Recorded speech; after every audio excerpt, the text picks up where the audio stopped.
Hey everyone, Micah here with Electrek, and today we're reviewing the Voro Motors eMove RoadRunner Pro. Now, you might have noticed I'm not in my normal testing tee, at least not just that, and that's because this is a 50 mile per hour beast of an electric scooter.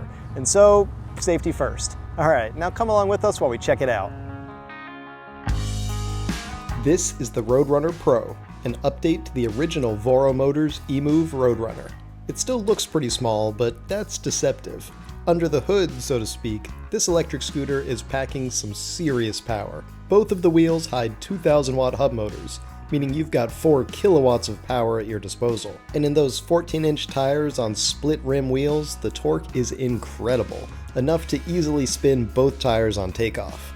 In fact, the front end gets so light from the torquey rear that steering can be a bit of a suggestion in the first couple seconds if you don't feather the throttle a bit.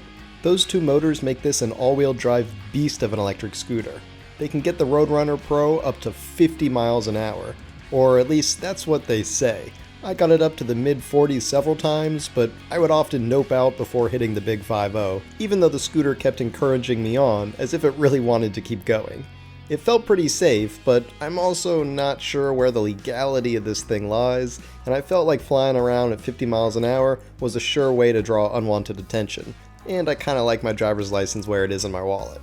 But rest assured, it gets me to 40 miles an hour so quickly that I have no doubt that it will get you to 50 if you want to. The original RoadRunner even exceeded the company's speed claims, for what it's worth, so I don't doubt Voro Motors here. Now, I mentioned this thing is a beast of a scooter, but what I didn't mention yet is that the battery is itself a beast. It is a 60 volt, 30 amp hour, that means 1800 watt hour battery. Let me show you how you take it out. I hope I'm strong enough to lift this thing. There's a massive cable over here that you have to unplug. This thing is 8 gauge wires. That's like almost welding wires. And then you, let's see, unlock it over here. There we go, unlocked. Now, you should be able to pull it straight out the back.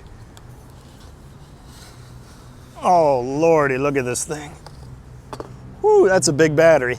All right, there you go. That's what 1800 watt hours of battery looks like right there.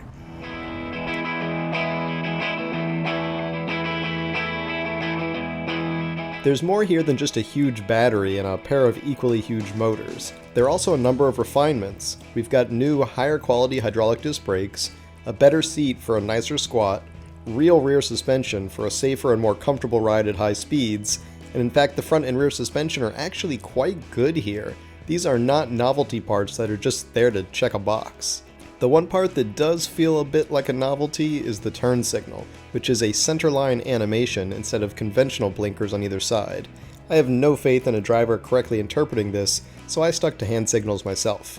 I'm not sure why they didn't go with real turn signals. It's not like they were worried about extra weight. The dang thing weighs 115 pounds or 52 kilos, so weight was clearly not a concern here. Maybe that's just one more part to risk breaking off in a shipping box or at a bike rack, so they went with their animation turn signal. But otherwise, very little of this build feels like lip service. It's nearly all there for a real purpose, and that purpose is making an awesome, high-powered electric two-wheeler that actually rides really well even when pushed hard.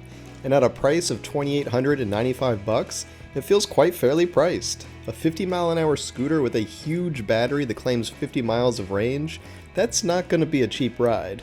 There are e-bikes that cost way more than this and have a fraction of the performance. It's a major upgrade over just about any smaller seated electric scooter too, and if you're in the standing scooter camp, then you might just learn how much nicer it is to sit sometimes. In fact, this thing is giving me straight up motorcycle vibes, and I've ridden some of the most powerful electric motorcycles on the market. But that also leaves me with some uncomfortable questions. Where do I ride this thing? The bike lane feels wrong, so I mostly stick to taking a full lane in the street.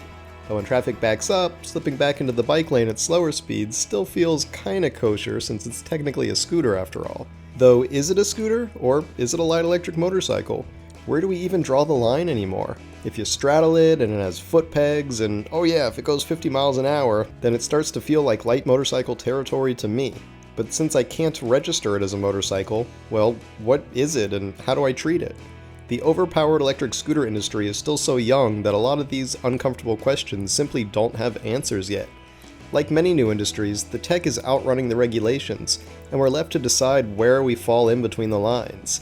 I'm not a lawyer, so I'm not going to weigh in on what is the right answer here, but I will tell you that a machine like this requires some serious responsibility.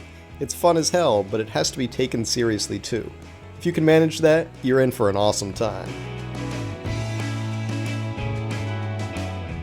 Thanks for watching, everyone. We hope you enjoyed that review of the Voro Motors eMove RoadRunner Pro. If you did, why don't you give this video a thumbs up? And don't forget to subscribe so you won't miss any of our future electric vehicle videos. We'll see you here next time.